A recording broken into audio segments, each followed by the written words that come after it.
आज सकाळपासूनच मी खूप खुश आहे. जेव्हापासून मला कळलंय ना की आज स्वतः कायरा मॅडम येणार आहेत रिबिन कापायला. मी खूप मोठा फॅन आहे त्यांचा आणि मला फक्त त्यांच्याबरोबर एक सेल्फी काढायचा आहे.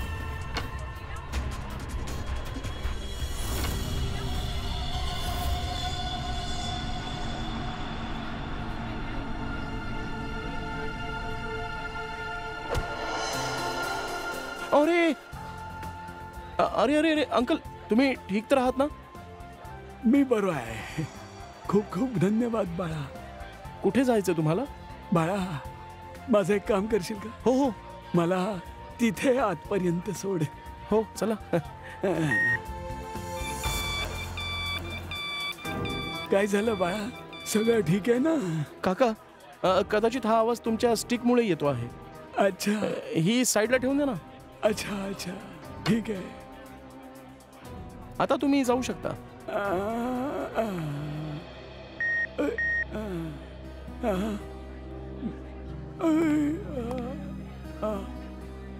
हे घ्या, ही तुमची काठी. माझी. काका जरा सांभाळून सांभाळून. तुम्हाला नेमकं कुठे जायचंय? मी सोडू का तुम्हाला? अरे तिकडे आज माझी कायरा येणार. हो, त्या तर आज येणार आहेत. बस तिलाच भेटायला आलोय.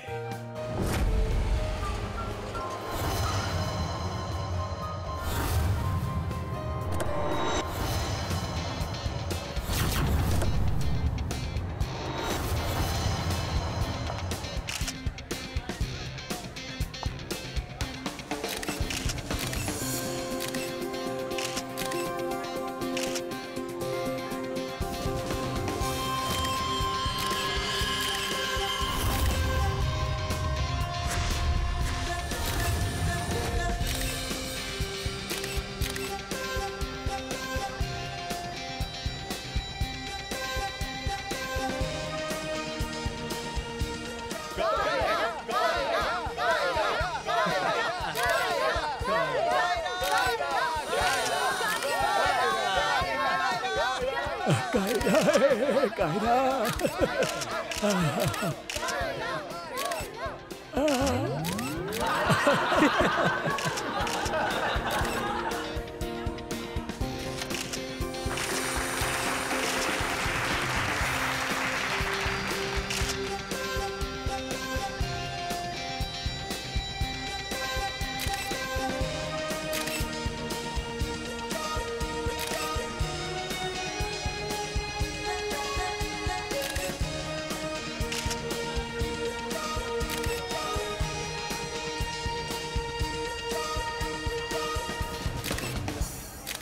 फ्रेंड्स,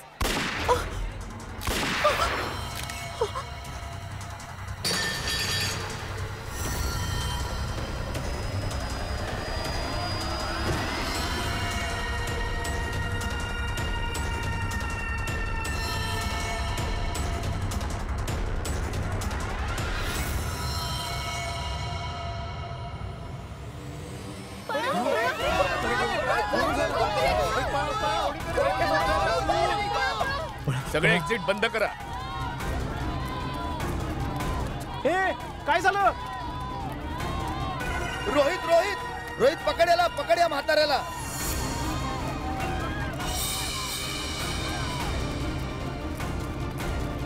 ए थांब थांब. ए थांब.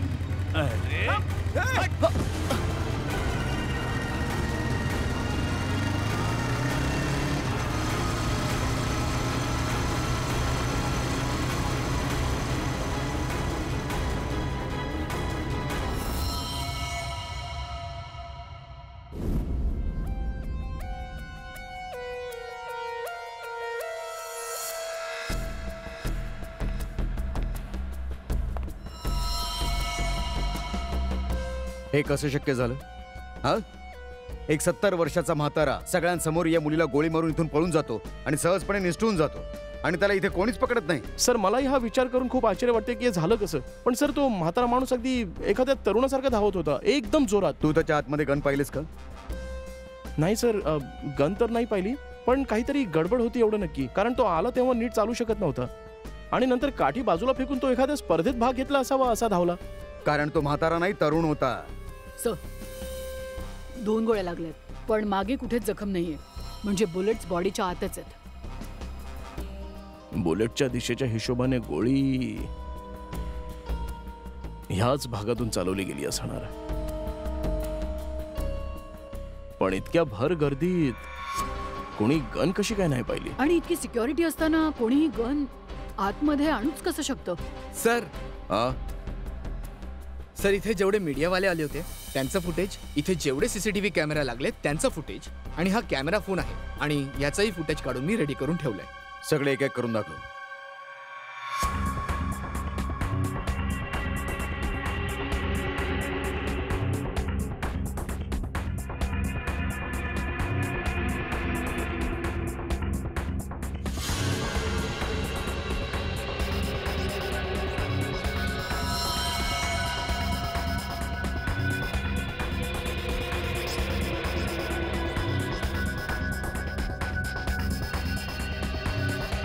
फुटेज बघून तर असं वाटतंय की कोळी याच दिशेने आली असणार जिथे हा म्हातारा माणूस उभा आहे. पण ना त्याचा हात दिसतोय ना गन. गोळी कुठेतरी लपून मारलीये. कदाचित त्याने कमरेजवळ गन ठेवली असणार, म्हणून कोणाला दिसली नाही. वॉचमॅन बरोबर सांगत होता. हा म्हातारा असा पळतोय जणू त्याने रेसमध्ये भाग घेतलाय. पंकज, याचा जरा क्लिअर फुटेज मिळतंय का बघ जरा, क्लोज शॉट वगैरे. सर असं समजूया की या म्हाताऱ्याने या मुलीला गोळी मारली. पण हे कसं होऊ शकतं की एवढी टाईट सिक्युरिटी आणि मेटल डिटेक्टर्स असताना तो गन घेऊन आत आला आणि त्याला कोणीच पकडलं नाही? सर इथली सिक्युरिटी खूप टाईट आहे सर, आणि मेटल डिटेक्टर मधून मीच त्याला पास केलं होतं सर. त्याच्या हातात त्या वॉकर शिवाय दुसरं काहीच नव्हतं ज्याच्यावर आम्ही संशय घेऊ.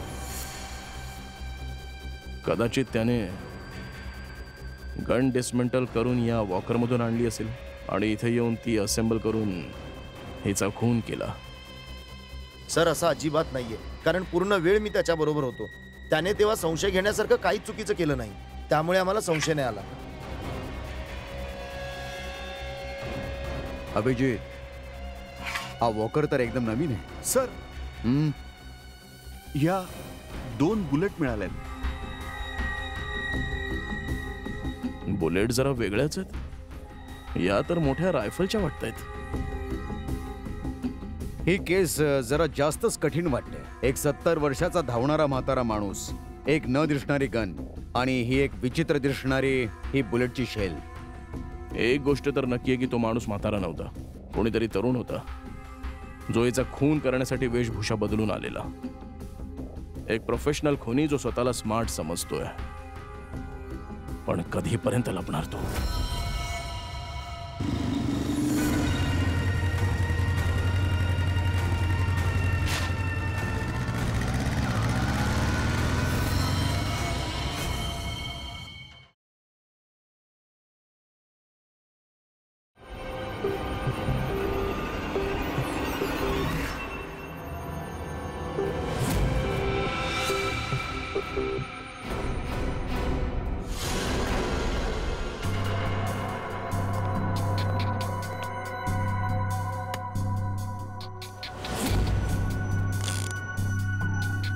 कमाल आहे, मला काही कळतच नाहीये. सर मला पण नक्की काय कारण असू शकतं? हे खूपच कन्फ्युजिंग आहे. तेच तर मीही म्हणतोय तारिका, खूप कन्फ्युजिंग आहे. काय काय कन्फ्युजिंग आहे साळुंखे? बॉस, हा अभिजित बरोबर बोलतोय. ती केसिंग रायफलचीच आहे आणि ही बुलेट ही .228 रायफलची बुलेट आहे. पण महत्वाची गोष्ट ही आहे की ही बुलेट कापून .380 पिस्तूलच्या बुलेटमध्ये कन्वर्ट केली गेली आहे. पण त्याने उपयोग काय झाला? म्हणजे त्याला .380 ची बुलेट हवी होती तर तो कुठूनही घेऊ शकला असता. त्याला एवढी मेहनत करायची गरज काय होती? आम्ही पण तेच म्हणतोय दया, आणि म्हणूनच तर हे खूप कन्फ्युजिंग आहे. आणि एवढंच नाही तर त्या रिकाम्या शेल्स मधून आम्हाला केबीएस चे काही सबस्टन्स मिळाले. आता हे केबीएस काय? कॅट्रोलॉन नायट्राइड बुटाडिन स्ट्राईप. हे एक ऑइल बेस आहे. तेलावर तयार केलं गेलेलं प्लॅस्टिक असतं, खूपच मजबूत असतं. या ज्या रोजच्या आयुष्यात आपल्या प्लास्टिकच्या गोष्टी उपयोगात येतात ना, त्यात वापरलं जात आहे. मला एक कळत नाही, एक केबीएस मॅटर बुलेटच्या शेलच्या आत कसं काय गेलं? असं तर नाही की या बुलेट्सच त्या केबीएस मॅटरच्या बॉक्समध्ये ठेवल्या असतील, ज्याच्यामुळे ते बुलेट्सच्या आत गेलं. हेही असू शकतो बॉस, पण मला काही टेस्ट आणखीन करावे लागतील. लवकर कर साळुंखे, तोपर्यंत आम्ही कायराच्या हितशत्रूंना भेटून येतो. हो, आय हेट इट कायरा. म्हणजे तिच्या सौंदर्यामुळे नाही हं, पण तिच्या वागण्यामुळे. एवढा घाणेरडा ॲटिट्यूड होता ना तिच्यामध्ये, मला ती अजिबात आवडत नव्हती. माझी फिल्म अर्धवट राहिली सर, ज्यात मी लाखोंची इन्व्हेस्टमेंट केली होती. आणि ही कायरा सरळ फिल्म अर्धवट सोडून गेली. तुम्हाला तर माहीतच असेल सर, फिल्ममध्ये करोडो रुपयांची इन्व्हेस्टमेंट लागते. अहो, कायराने फिल्म सोडल्यानंतर मला दुसरी हिरोईन सुद्धा मिळाली नाही. मी तर रस्त्यावर आलो सर. मी का तिरस्कार करू नको तिचा? पूर्ण उद्ध्वस्त केलं तिने मला. पूर्ण इंडस्ट्रीमध्ये माझं नाव खराब करून ठेवलंय. सगळीकडे ही अफवा पसरून ठेवली आहे की मी तिच्यावर प्रेम करतो.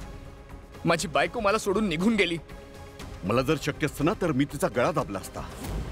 अरे, कामाच्या मध्येच तिने तिचं पेमेंट वाढवलं आणि मग मला ब्लॅकमेल करायला लागली.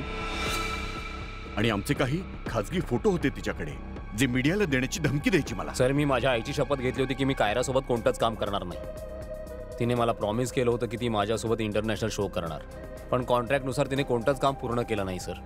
मी हेवी इन्व्हेस्टमेंट केली होती सर. उद्ध्वस्त करून टाकलं तिने मला. मॅम, मला सांगा की आज सकाळी 11:30 वाजता तुम्ही कुठे होता? ओ माय गॉड, तुम्हाला असं का वाटतंय की मी कायराला मारलंय? Ma'am, stop over reacting. तुम्हाला काय वाटतं, I am a killer? Ma'am, हे आमचं कामच आहे. आम्ही तुम्हाला जो प्रश्न विचारतोय त्याचं उत्तर तुम्हाला द्यावंच लागेल. सर, माझ्याकडे नीट बघा. मी किती सुंदर आणि नाजूक आहे. तुम्हाला वाटतं का की मी कुणाचा जीव घेऊ शकेन? अभिजित. Yes sir. दया. हा, येस सर. काय काय वाटतंय? सर, इथे जितकी माणसं आहेत त्यांच्याकडे काही ना काहीतरी मोटिव्ह आहे कायराचा खून करण्यासाठी. केला कोणी हे अजून समजलं नाही. आणि सर, हिच्यासारखं जर सगळी नाटकं सुरू केली तर खुन्याचा शोध घेणं कठीण होऊन जाईल. हा खुनी जो कोणी आहे तो खूप हुशार आहे. बघितलं कसल्या हुशारीने आणि किती प्रोफेशनल पद्धतीने त्याने कायराचा खून केलाय. कदाचित असं तर नाही ना की यांच्यापैकीच कोणीतरी एखाद्या प्रोफेशनल किलरला कॉन्ट्रॅक्ट दिलं असेल कायराला मारण्यासाठी. पण सर, एक गोष्ट अजूनही माझ्या लक्षात आली नाही की एवढी टाईट सिक्युरिटी असतानाही खुन्याने गन आतमध्ये नेलीच कशी? मला विचारा ना भाऊ. अशा संकट समयी मीच तर तुमच्या नेहमी कामी येतो. मग सांग, यापैकी कोणी कायराचा खून केलाय? नाही, ते नाही सांगू शकत. हा, आता कसं? पण मी हे सांगू शकतो कायराचा जीव कसा गेला. मग सांग ना. कायराच्या मर्डरसाठी जी गन वापरली गेली होती ती खरी गन नव्हती. ती एक घोस्ट गन होती. अरे, पण ही घोस्ट गन काय असते?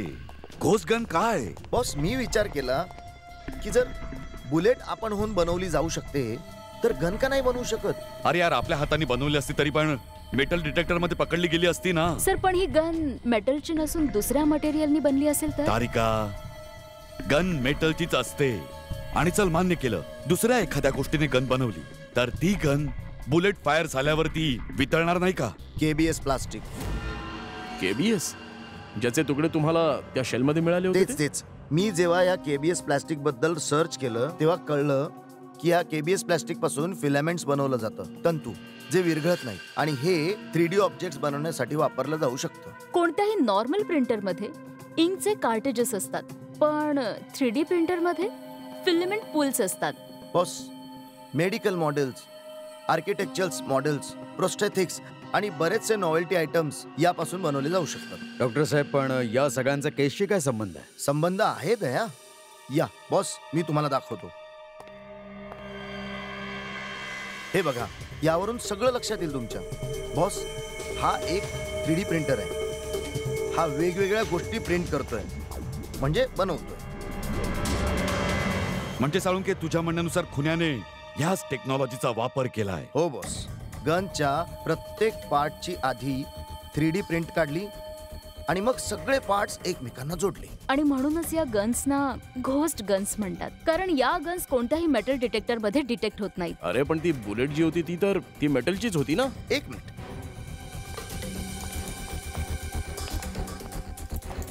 बॉस, हे माझं घड्याळ पूर्ण मेटलचं आहे. आता हे घड्याळ मी हातात घालून मी या मेटल डिटेक्टर मधून जातो.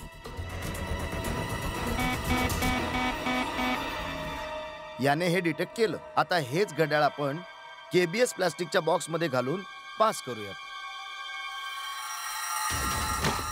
या केबीएस प्लास्टिकच्या बॉक्स मध्ये हे घड्याळ मी ठेवलं आणि मी या मेटल डिटेक्टर मधून याला घेऊन जातो आणि हे डिटेक्ट नाही झालं.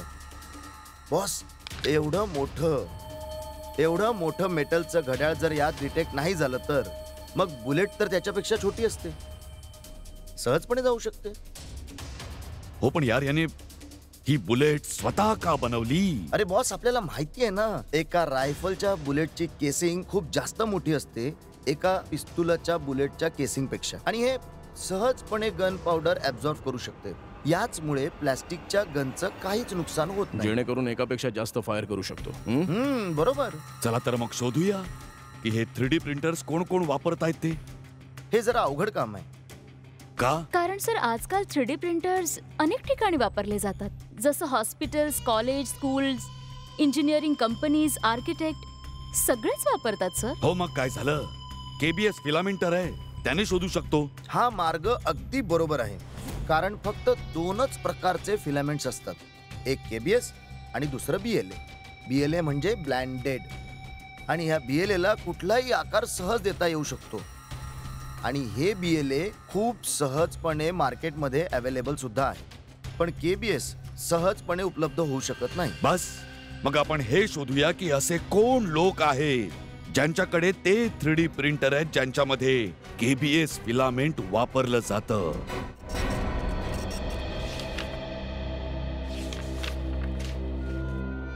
थँक्यू. You're welcome. हा अभिजित, काही कळलं का रे? 4 लोकांची नावं मिळाली आहेत जे हे पांढऱ्या रंगाचे केबीएस फिलामेंट 3D प्रिंटर्स मध्ये वापरतात. आकाश, वीरेन, शैलेश आणि राजेश हा स्पेक्टर डिझाईन फार्मचा. चल लागूया कामाला.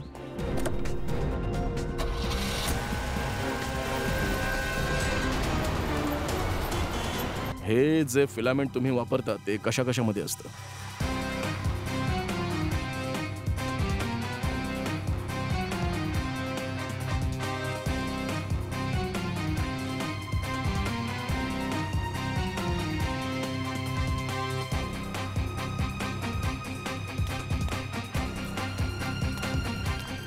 एक्सक्यूज मी सर, कुठे जायचंय तुम्हाला? इथे एक ऑफिस आहे, स्पेक्टर डिझाईन फर्म, तिथे जायचंय. नाही सर, या नावाचं इथे काहीच नाहीये. काय? तुम्ही कदाचित चुकीच्या पत्त्यावर आलाय. नाही यार, ऍड्रेस तर बरोबर आहे. इथे फ्लॅट नंबर 405 मध्ये ते ऑफिस आहे. नाही सर, इथे कुठलंच डिझाईन फर्म नाहीये, आणि या बिल्डिंग मध्ये तर कोणी ऑफिस सुद्धा उडू शकत नाही, आणि जर का चुकून कोणी ऑफिस सुरू केलंच तर सोसायटी त्यांना दंड आकारेल. या बिल्डिंग मध्ये कुठल्याही बिझनेसच्या ऑफिसची परमिशन नाहीये सर. अच्छा, इथे 405 नंबर फ्लॅट मध्ये कोण राहतं? हो सर, 405 मध्ये एक मुलगा राहतो, आनंद नाव आहे त्याचं. आनंद? हा, इकडचा भाडेकरू आहे. हो सर, तुम्हाला असं जाता येणार नाही, रजिस्टर मध्ये एंट्री करावी लागेल सर. सर,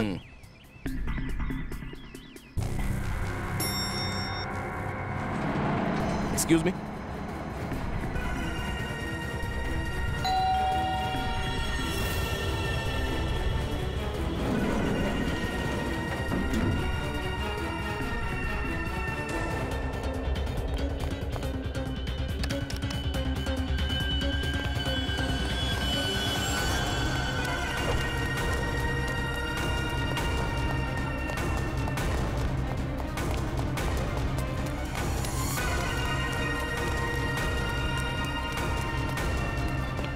तो मुलगा कुठे गेला? आनंद?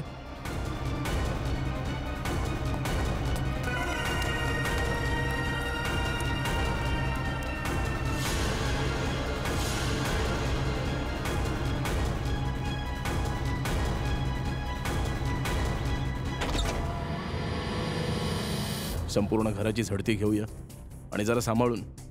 हा आनंद गरजेपेक्षा जास्त चला गया. काही धोका असू शकतो इथे.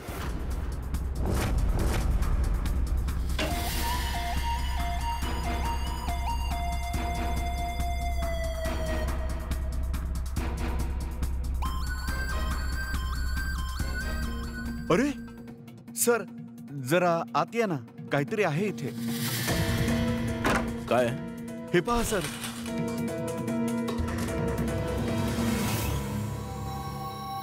लाईट ऑन कर पंकज.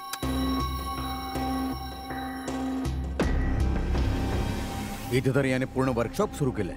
साळुंके साहेब बरोबर सांगत होते. हा आनंद गन बनवण्याचे प्रयोग इथेच करत होता. हे बघितलं का? फिलामेंट. हाच तो फॉर्म्युला आहे ज्याने इथे तो 3D प्रिंटिंग बनवत होता. हा सगळं प्लास्टिक बेतळून बनवत होता. तर ही जी गन आहे यात मोठी बुलेट फिट होत नाही, म्हणून त्याने ती बुलेट कापून थोडी छोटी बनवली, जेणेकरून या गनमधून बुलेट चालवली जाऊन कोणाला ठार मारता येऊ शकते. फ्रेडी सर, गोळी लागली, गोळी लागली. काय झालं? पंकज पटकन याला हॉस्पिटलमध्ये घेऊन जा. नाही नाही नाही, मी ठीक आहे. फ्रेडरिक आमचा ऐक, तू जा याच्याबरोबर. सर चला. चल. जा लवकर जा.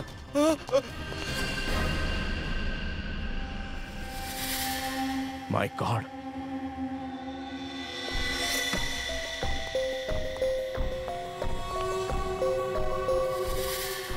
यात सगळी इन्फॉर्मेशन असेल त्याची. पण याला तर पासवर्ड आहे. काही ना काहीतरी मार्ग असेलच ना उघडण्याचा. हा घेऊन जाऊया.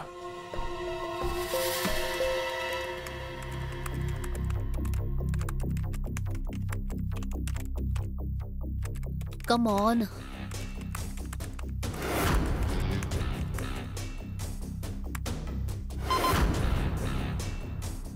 आणखी एकदा ट्राय करूया.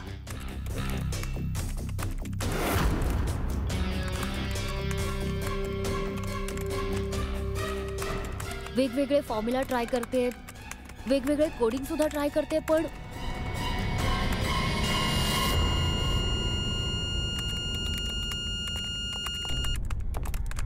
रितू, काय आहे? काय झालं? I am really sorry sir. आज पहिल्यांदा मला लाज वाटते कारण काम होत नाहीये. भले काही हो, लाज वाटून घेण्याची गरज नाहीये. Just keep trying. सर मी सगळं ट्राय केलंय, माझे पूर्ण प्रयत्न केलेत या फिंगरप्रिंट पासवर्डला क्रॅक करण्यासाठी. वेगवेगळे formulas, different types of coding सुद्धा यूज केलंय मी, पण सगळं फेल होतंय. सर याची हार्ड ड्राईव्ह काढून आपण दुसऱ्या लॅपटॉप मध्ये घालून ऍक्सेस मिळवू शकतो. नाही, असं नाही करू शकत कारण ज्याने हे फिंगरप्रिंट लॉक केलंय तो खूप हुशार आहे सर. आणि आता आपण आता काय? सर आपण 9 वेळा ऑलरेडी इनकरेक्ट पासवर्ड यूज केला आणि आता हा पासवर्ड क्रॅक करू शकलो नाही. आणि आणखी एकदा जरी चुकीचा पासवर्ड घातला तर काय? सर जर 10व्यांदा आपण चुकीचा पासवर्ड यूज केला तर या लॅपटॉप मधला सगळा डेटा, सगळी माहिती ऑटोमॅटिकली डिलीट होईल. Dam it. म्हणजे अजून एक प्रयत्न आणि सगळी मेहनत वाया. I am really sorry sir. नाही ठीक आहे, आमच्याकडूनही असं होतं, पण अजूनही आपल्याकडे एक संधी आहे, हो ना? हो. आता आपण काय करायचं? म्हणजे आता हा लॅपटॉप उघडायला तो खुनीच लागणार. खुण्याची गरज नाही, फक्त त्याचा अंगठा पाहिजे. पण सर खुनीच मिळाला नाही तर त्याचा अंगठा कुठून येणार? साळुंख आहे ना आपल्याकडे. साळुंके सर, तुम्ही नेमकं काय करताय? काट्याने काटा काढतोय दया. या क्रिमिनलने टेक्नॉलॉजीचा वापर केला होता ना हे सगळं करण्यासाठी.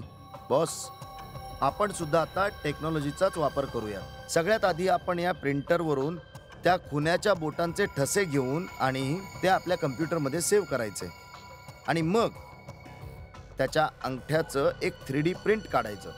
मग जे प्रिंट निघेल, मग जे फिंगरप्रिंट्स आपल्या कम्प्युटरमध्ये सेव्ह आहेत त्यापैकी अंगठ्याचं फिंगरप्रिंट घेऊन या 3D प्रिंटच्या अंगठ्यावर ते सेट करायचं.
बघितलं बॉस? हा तयार झाला अंगठा. आता ह्या अंगठ्याच्या थंब इम्प्रेशनने त्याचा लॅपटॉप अनलॉक करूया.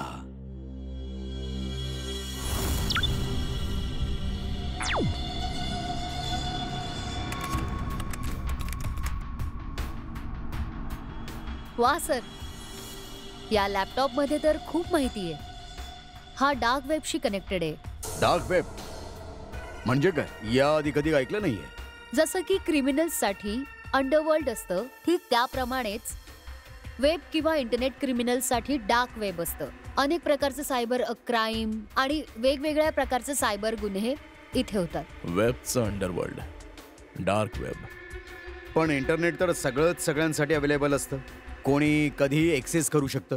या डार्क वेबचे क्रिमिनल्स मग पकडले का नाही जात? सर, कॉमन माणसं डार्क वेब वापरू शकत नाहीत. त्यासाठी एका वेगळ्या सॉफ्टवेअरची गरज असते.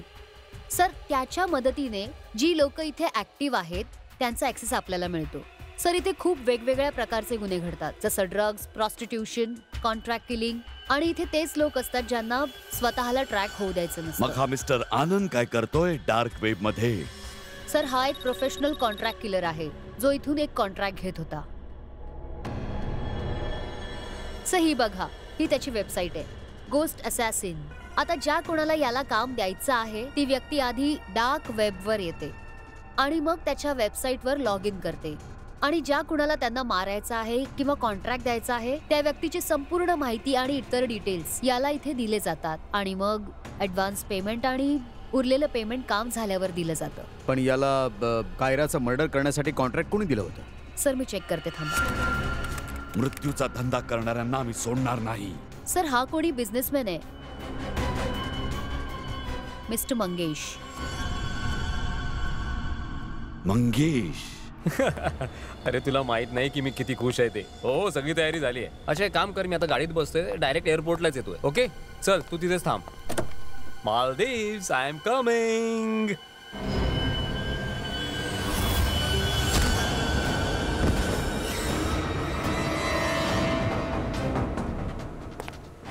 सॉरी मंगेश, तुझी मालदीवची ट्रिप मी कॅन्सल केली. आता मी तुला CIDच्या ब्युरो ट्रिपवर नेतो, तेही एकदम फोकट मध्ये.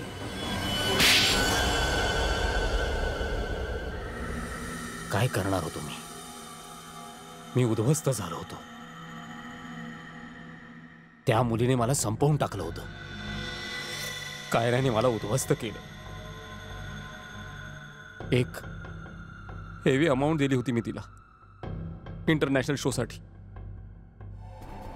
आणि कॉन्ट्रॅक्टनुसार तिने प्रॉमिस केलं होतं की स्टेजवर 3 तास ती परफॉर्म करणार. तिने काय केलं? फक्त 1 तास परफॉर्म केलं. उद्ध्वस्त करून टाकला तिने माझा शो. मग स्वतःचं नुकसान भरून काढण्यासाठी तू तिचा जीव घेतलास. आणि मग तू या खुन्याला कॉन्टॅक्ट कसा केलास? मी त्याचा चेहरा पाहिला नव्हता. माझ्या एका मित्राने त्याचा रेफरन्स दिला होता. ऑनलाईन मी त्याला कॉन्टॅक्ट केलं आणि जिचा खून करायचा होता तिचे डिटेल्स, पूर्ण इन्फॉर्मेशन, फोटोग्राफ्स एका छोट्याशा व्हिडिओमध्ये टाकून पाठवली. आणि त्याने त्याचं काम केलं. तू त्याला कधीच भेटला नाहीस? मी त्याला कधीच नाही भेटलो. सगळं काही ऑनलाईन झालं. आता त्या खऱ्या खुन्याला कसं पकडायचं सर? दया, अभिजित,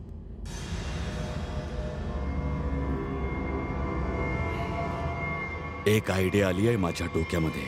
नमस्कार. आत्ताची सगळ्यात मोठी ब्रेकिंग न्यूज कायरा मर्डर केसची आहे. फिल्म इंडस्ट्रीची famous actress Kaira murder case मध्ये जो लॅपटॉप CIDला पुरावा म्हणून सापडला होता तो पुरावा आता नष्ट झाला आहे. हो, तुम्ही अगदी बरोबर ऐकताय. सूत्रांच्या माहितीनुसार CID हा लॅपटॉप ऍक्सेस करण्याचा प्रयत्न करत होती, पण पासवर्डच्या चुकीच्या एंट्रीमुळे यातील सर्व डेटा आणि इतर पुरावे नष्ट झालेले आहेत. मंगेश, त्या तुझ्या घोस्ट किलरला आता परत कॉन्टॅक्ट कर आणि सांग तुझ्या कॉन्टॅक्ट मध्ये कोणीतरी आहे ज्याला कुणाचा तरी खून करायचा आहे. कोण आहे तो?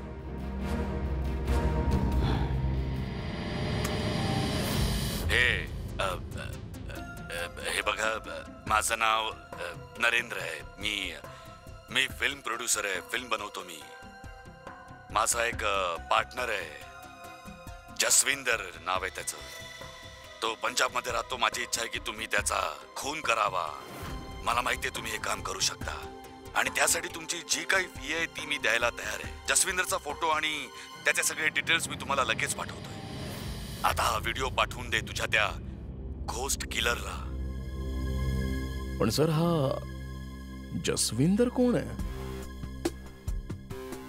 सर, तुम्ही आमच्यापैकी कोणाला जसविंदर बनवणार आहात का? जसविंदर येईलच इतक्यात. आलाच असेल. काय झालं बॉस? काय झालं? मला का बोलवलं? अच्छा अच्छा. अरे यार, असं नुसतं हसून मला घाबरू नको. सांग तरी नक्की झालंय काय? हे बघ साळुंखे, तुला आमच्यासाठी जसविंदर व्हायचंय. काय काय म्हणायचंय काय तुला? अरे सांगतो, तो जो घोस्ट किलर आहे ना, कॉन्ट्रॅक्ट किलर, हा, त्याला पकडण्यासाठी एक प्लॅन केलाय. काय? त्या प्लॅन मध्ये तू त्याची शिकार बनायचंयस. मी म्हणणार नाही नाही नाही, मला नाही जमणार. मला नाही हे जमणार. साळुंखे, आधी ऐकून तर घे. त्याचा विक्टीम बनायचंय. तो कॉन्ट्रॅक्ट किलर तुला मारायला येणार. अच्छा, म्हणजे तो मला मारायला येणार, मग तुम्ही मला वाचवायला हो. येणार. आणि याच्यामध्ये काही अरे काही नाही होणार. आम्ही काय मेलो आहेत का? तुझ्यावर तर मला अजिबात विश्वास नाहीये. नाही, सॉरी टू से, पण यार नाही यार, मला माफ कर प्लीज यार, प्लीज. अरे मी सांगतोय ना, मी माझ्या लॅब मध्ये खुश आहे, मग मला का अडकवताय? नाही, तू करणार आहेस की नाही? जेव्हा मी घरी पोहोचलो, रात्रीचे 11 वाजले होते आणि मी बघितलं की हे घ्या आणि तिथे जा. हाय गाईज, सगळ्यांनी जरा इथे लक्ष द्या. फेमस पंजाबी प्रोड्युसर जसविंदरजी आपल्यामध्ये आहेत. आणि तुम्ही कालच्या न्यूजपेपरमध्ये वाचलंच असेल, ते त्यांच्या नवीन पंजाबी फिल्मसाठी कास्टिंग करतायत, ज्यासाठी ते male female lead actors, villain आणि कॅरेक्टर ॲक्टर्सच्या शोधात आहेत. सो तुम्ही तुमची तयारी सुरू ठेवा. ते आता पोहोचतीलच. And let me tell you, ते खूपच बिझी असतात. All the best. Thank you ma'am. अरे सर आले. सत श्री अकाल जी, सगळ्यांना माझा सत श्री अकाल. थांबा थांबा थांबा बेबी. सर, हे बघ बेबी, पहिल्या कलाकाराला 5 मिनिटांनी माझ्या रूम मध्ये पाठवून Okay, द्यायचं. sir. हा? Yes, sir. चला येतो मी. सत श्री अकाल. चला येतो मी. चला, ऑल द बेस्ट सगळ्यांना. Sir sir, thank you sir. 5 मिनिटं. ओके बसा बसा. जा.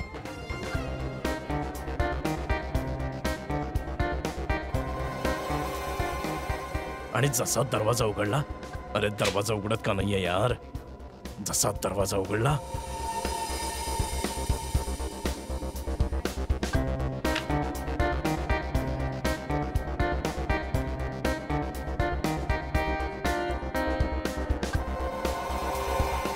अरे हँडसम, तू कोणत्या कॅरेक्टरसाठी आलास? सर, हा बोल ना बेबी. सर ते सगळे तयार आहेत. हा मग पाठव पाठव पाठव. Okay okay. अरे तू तर लीड करायला हवं होतंस यार. काय नाव काय तुझं? प्रतीक. प्रतीक.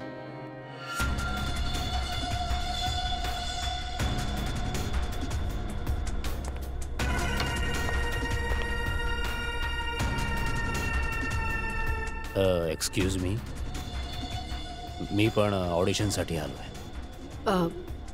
तुमचं नाव काय? मी सुरेश.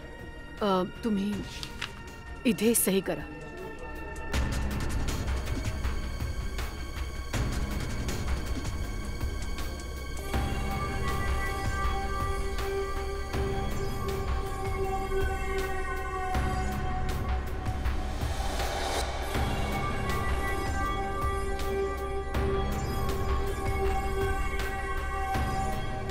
काकांनी फॉर्म भरला का? या काका, तुमची ऑडिशन आधी घेऊया. स्क्रिप्ट आतमध्ये देतील ना? यांचा नंबर लागला. नाही, ते हिरोईनच्या वडिलांचा रोल आहे ना, ते यासाठी परफेक्ट आहेत म्हणून. नाही, मी खूप वेळापासून वाट बघतोय ना. नाही सर, तुम्ही तर हिरो मटेरियल आहात ना. तुमची ऑडिशन नंतर घेऊ. काही चला problem चला नाही, या काही काका. problem नाही. या या. चला या काका. ज्येष्ठ नागरिक आहेत रे, जरा समजून घ्या.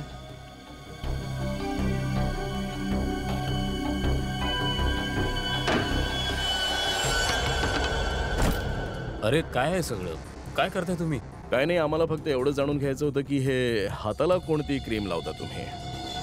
तुमच्या या तरुण त्वचेचं काय गुपित आहे? हं?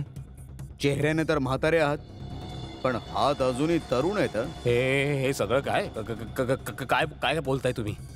कोण आहात तुम्ही? हे बघा काका, आम्ही CID मधून आहोत, समजलं?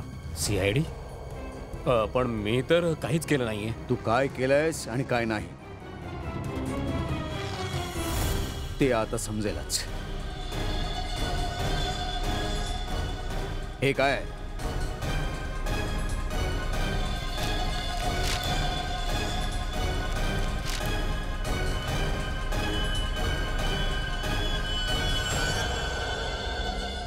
आणि तू हे असं वेषांतर का केलंयस?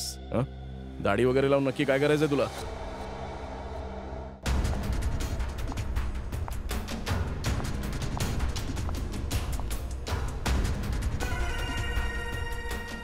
या हा बोला, काय तयारी केली आहे का? हा हा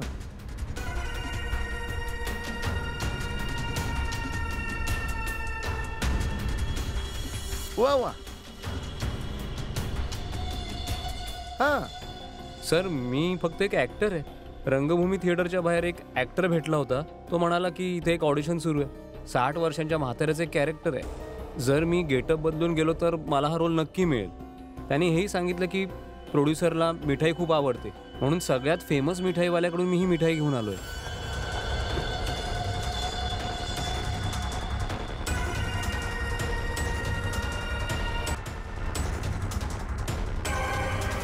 आता तुझा आणि काही असेल तर आम्ही तुला कॉल करू, ठीक आहे? चल निघ, चल निघ, चल. Thank you sir. हा खूनी आपल्यासोबत गेम खेळतोय.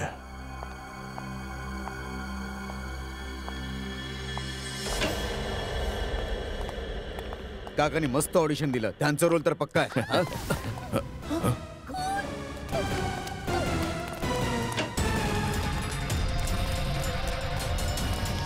सर, साळुंखे सर, काय झालं? कसं काय झालंय? सर, मी जेव्हा इथे आले तेव्हा हे ऑलरेडी इथे पडले होते.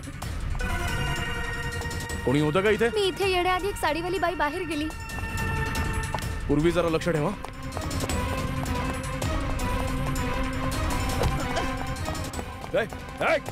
बाजूला वा, बाजूला वा. चल हट.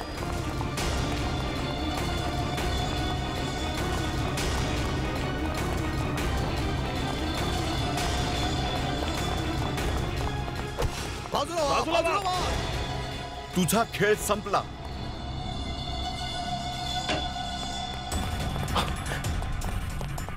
साळुंखे साहेब, काय झालं?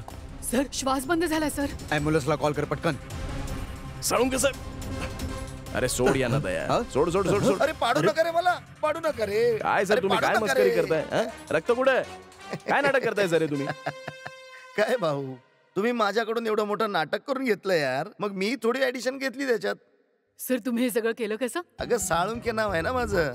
हे बघ, बुलेट प्रूफ जॅकेट. आणखी दाखवू? ही माझी पगडी बघा, ही सुद्धा बुलेट प्रूफ आहे. आणि भाऊ, हा जो चष्मा आहे ना, याला सुद्धा गोळी लागणार नाही, हा सुद्धा बुलेट प्रूफ आहे. आणखी एक झटका देऊ?